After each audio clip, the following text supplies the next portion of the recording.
அறிவு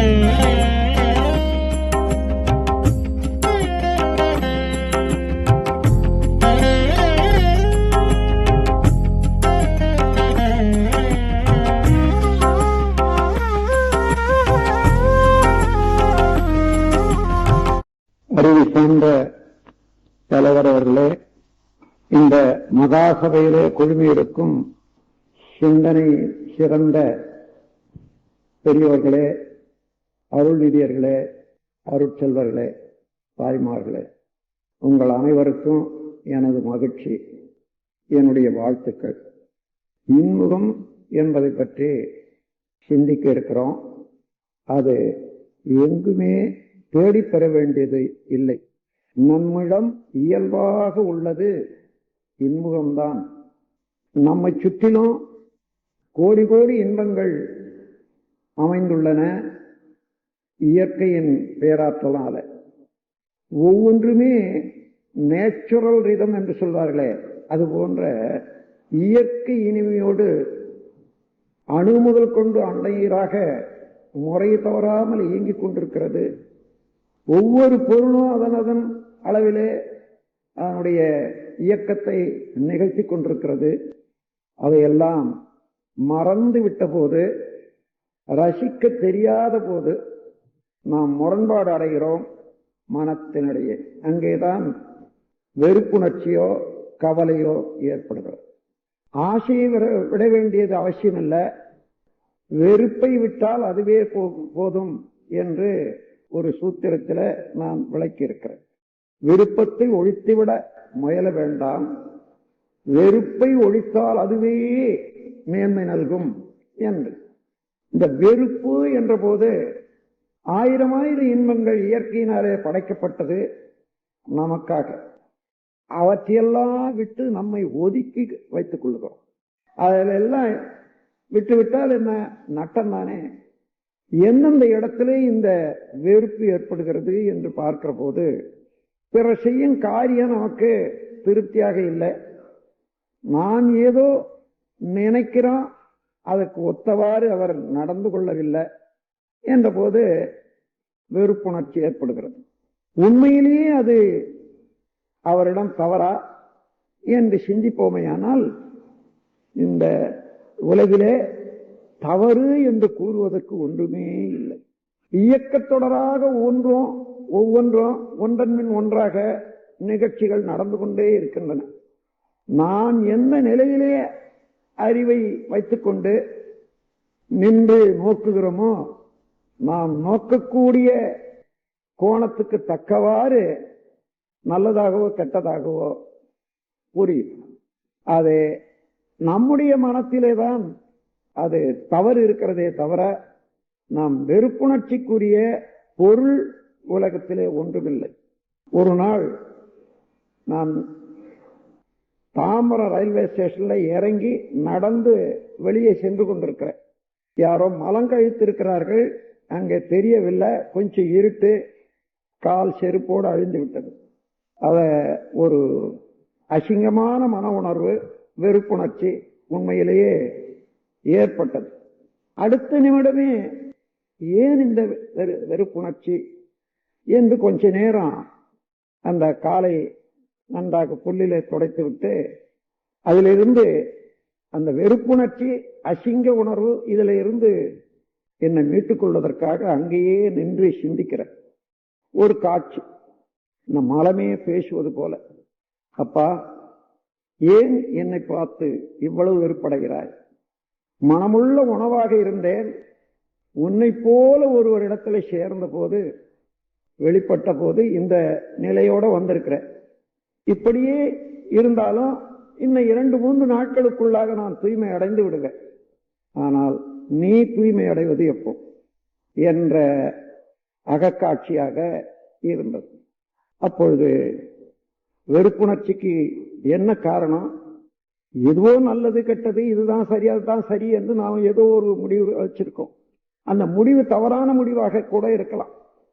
அந்த முடிவில் இருந்து ஒப்பு நோக்கி பார்க்கிற போது நல்லதெல்லாம் கூட தீயதாக உணரும்.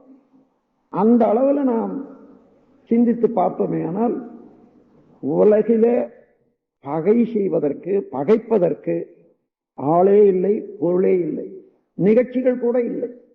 ஏதோ ஒரு தவறு பிறருக்கு செய்தோம், அவர்கள் மனம் வந்தது, அது இம்பிரிண்ட்ஸ் ஆஃப் சின்ஸ், அது பழிச்செயல் பதிவுகளாக நம்மிடமே அழிந்து விட்டது.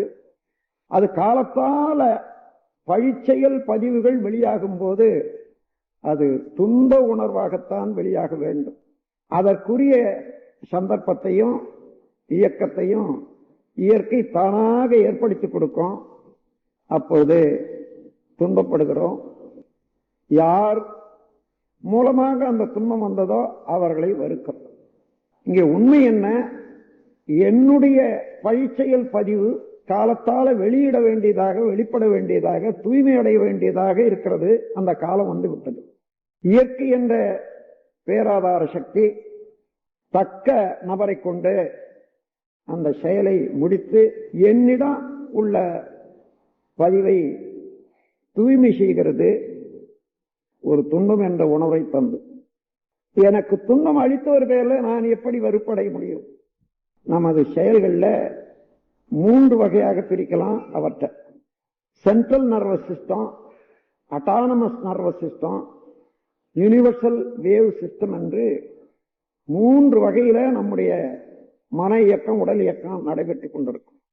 விரும்பி ஒரு காரியத்தை செய்கிறோம் அல்லவா, அதற்காக கையை காலை அசைக்கிறோம், எண்ணுகிறோம், இதெல்லாம் சென்ட்ரல் நர்வஸ் சிஸ்டம் என்று சொல்வார்கள்.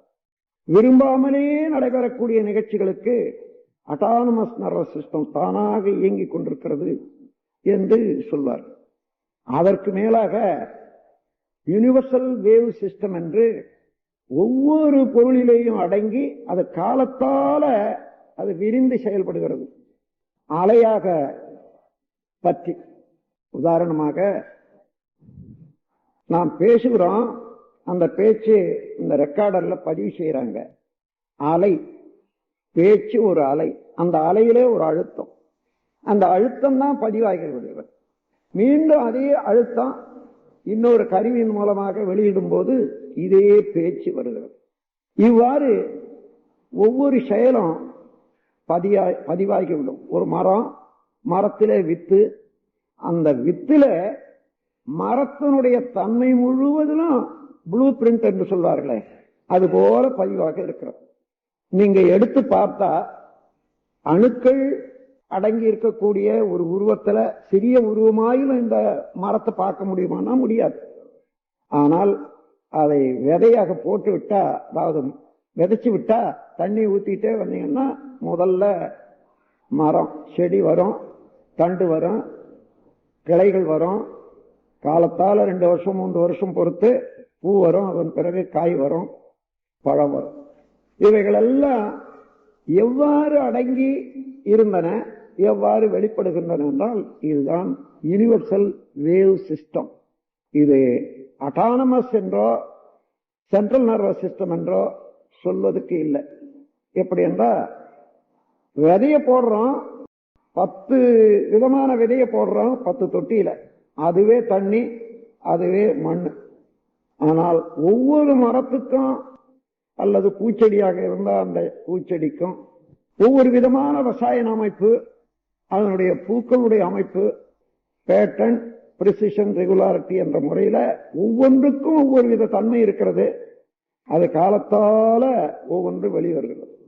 இங்கே எதை வைத்துக்கொண்டு இந்த தயாரிப்பு ஏற்படுகிறது என்றால் யூனிவர்சல் வேவ் சிஸ்டம் என்று இந்த பிரபஞ்சம் முழுவதிலும் இயங்கி பெற்ற பதிவுகள் ஆகாஷிக் ரெக்கார்டு என்று சொல்வார்கள்.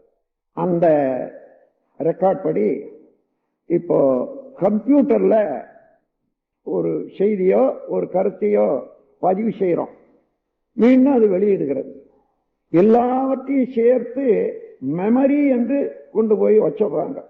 மீண்டும் வேலை செய்து கொண்டே இருக்கும். எப்பொழுதாலும் தேவையான போது அப்படி சேர்த்து வச்ச மெமரியை கூட திரும்ப ரீகால் பண்றது ஒரு சிஸ்டம் இருக்கு. அது போன்று இந்த பிரபஞ்சத்திலே இருக்கக்கூடிய கோள்களுடைய அலையிலிருந்து வரக்கூடிய சக்தி, பூமி நடுமையத்திலிருந்து வரக்கூடிய சக்தி, இன்னும் காற்று, மற்ற உணவுகள் இவைகள்ல இருந்து வரக்கூடிய சக்தியை கொண்டு ஒவ்வொரு செடியும் அதற்கு வேற்ற வரையில எடுத்துக்கொள்ளு. எப்படி ஒரு ரோஜா பூ எடுத்துக்கொள்ளுங்க, அந்த ரோஸுக்கு என்ன ரசாயனங்கள் வேணுமோ, என்ன அணு மூலகம் வேணுமோ அது வரையில அது தயார் செய்து கொள்ளுகிறது. அந்த மண்ணுல தண்ணியிலயோ இல்ல, அது அங்க இருக்கிறது அடிப்படையாக அணுக்கள் தான்.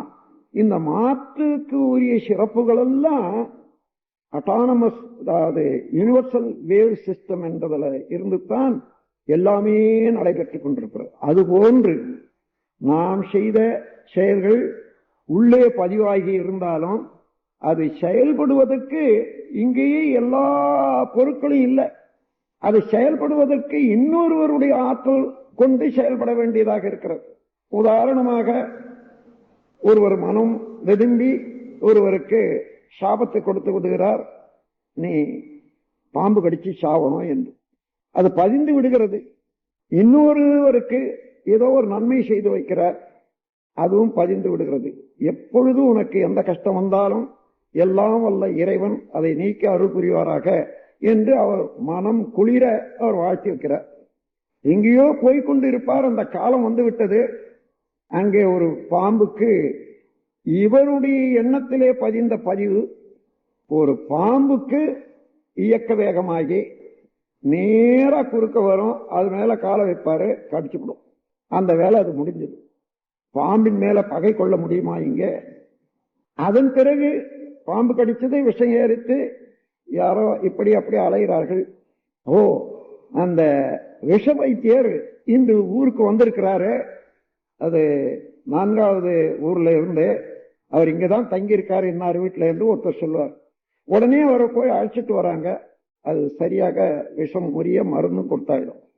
இங்கே ஏற்பட்ட பதிவு அது செயல்படுவதற்கு விரிந்த ஆற்றல் உள்ள பிரபஞ்சம் முழுவதும் விரிந்து இயங்கிக் கொண்டிருக்கக்கூடிய ஒவ்வொரு அணுவிலும் அறிவாக பேட்டர்ன் பிரிசிஷன் ரெகுலாரிட்டி என்ற பேரறிவாக இயங்கிக் கொண்டிருக்கக்கூடிய இயற்கை எந்த இடத்திலே யாருக்கு என்ன வேணுமோ அதை அவ்வாறே சேர்த்து கொடுக்கக்கூடிய செயலுக்கு கொண்டு வரக்கூடிய ஆற்றல் இறையருள் இருக்கிறது.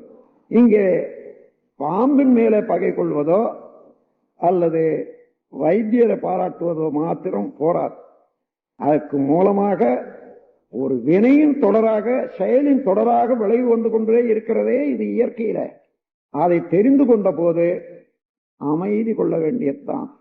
நான் தெரிந்தோ தெரியாமலோ ஒரு தவறு செய்தேன், அந்த தவறு இன்று துன்பமாக வந்து அது திருத்தம் செய்யப்பட்டு விட்டது என்ற போது வலுவு கழிந்த போது என்ன பாராட்டத்தான் வேண்டும். அதே போல ஒருவர் துன்பம் செய்து விட்டார் என்றால் அவர் மேல குற்றமே இல்லை. என்னுடைய குற்றம், என்னுடைய பதிவு இன்று வெளிப்பட வேண்டியதாக இருக்கிறது, அவர் மூலமாக வெளியாகிறது. அவரை இந்த யூனிவர்சல் வேவ் சிஸ்டம் என்று இறையருள் திருவருள் என்று சொல்வார்களே, அந்த நிலையில அது தூண்டிவிட்டு அந்த துன்பத்தை எனக்கு ஏற்படுத்தி இருக்கிறது. அதுக்கு காரணம் நானே தான்.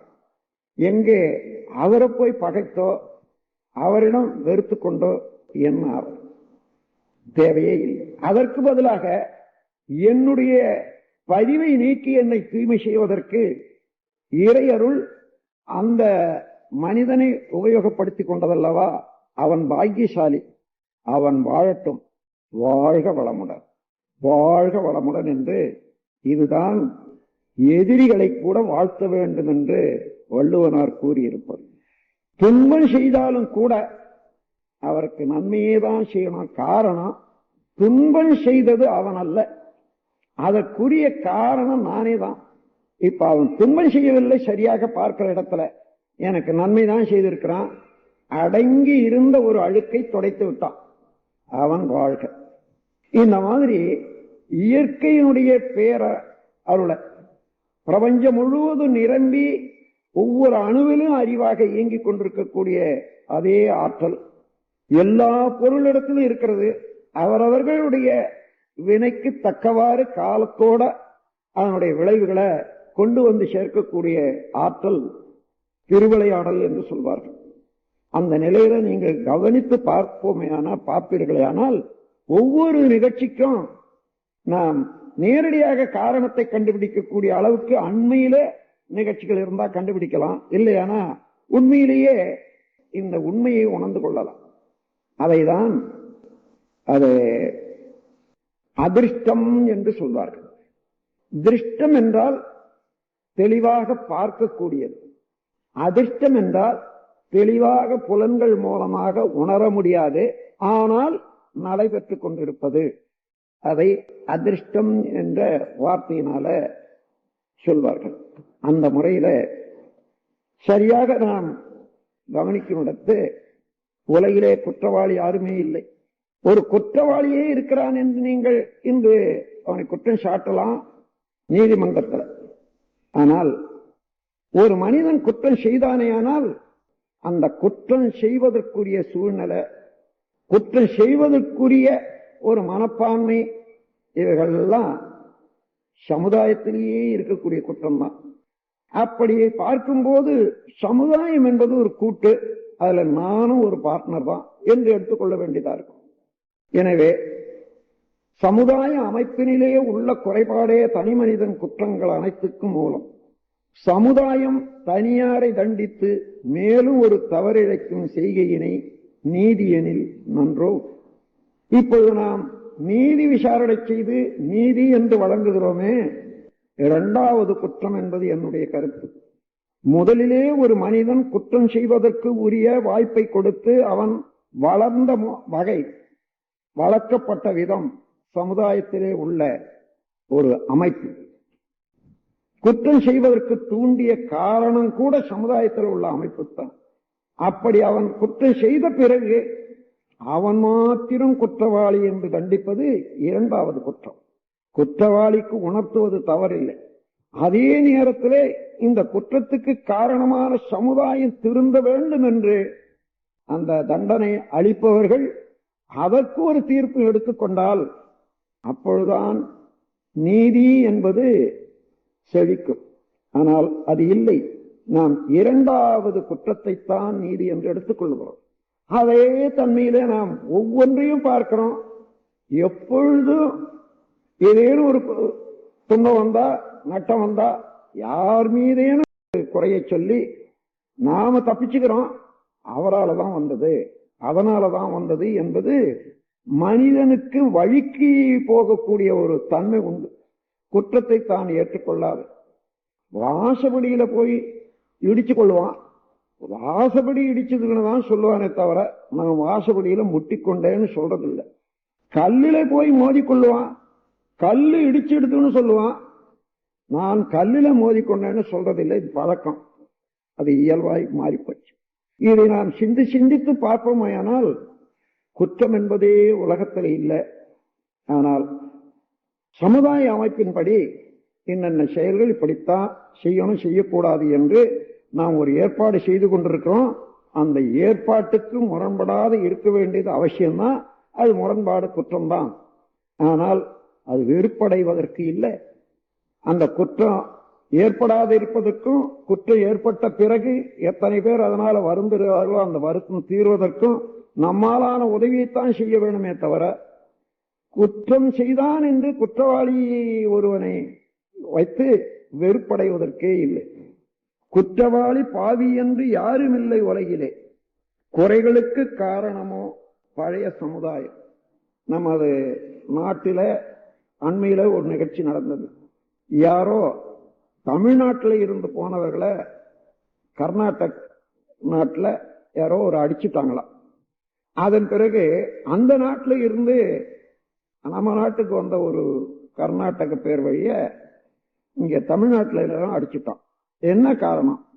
எங்காலும் அங்க வந்து அடிச்சே இல்லையா, அதனால இங்க அங்க அடிச்சவனுக்கும் அடிபட்டவனுக்கும் இங்க அடிச்சவனுக்கும் அடிபட்டவனுக்கும் என்ன சம்பந்தம் பாருங்க. இந்த அளவுல தான் நம்முடைய குற்றச்சாட்டு இருக்கிறது. அதே போலதான் நாம் எந்த குற்றமும் இப்படி சம்பந்தம் இல்லாததை நாம் சம்பந்தமாக்கி கொண்டு குற்றம் குற்றம் குற்றம் என்று நேரடியாக நல்லதெல்லாம் கூட அதுல உள்ள நன்மை உணராத குற்றம் குற்றம் என்று சொல்லி குற்ற உணர்வு அதிகமாக ஆக நமது உள்ளுணர்வும் மேலாக உள்ள இயங்கிக் கொண்டிருக்கக்கூடிய புறமனமும் வேறுபட்டு இணைப்பு இல்லாத தவித்துக் கொண்டிருக்கிறது. எந்த இடத்துல அமைதி வறுமை என்றால் உள்ளுணர்வும் வெளியில் இருக்கக்கூடிய இயக்கமும் ரெண்டும் நடைபெறணும், ஒன்றா இருக்கணும். உதாரணமாக ஒரு குற்றம் செய்த ஒருவனை நீதிமன்றத்தில் நிற்க வைத்து, அப்பா ஏன் இந்த குற்றம் செய்தார் என்று நீதிபதி கேட்கிறார். நான் செய்யவே இல்லைங்க, சும்மா சொல்றாங்க.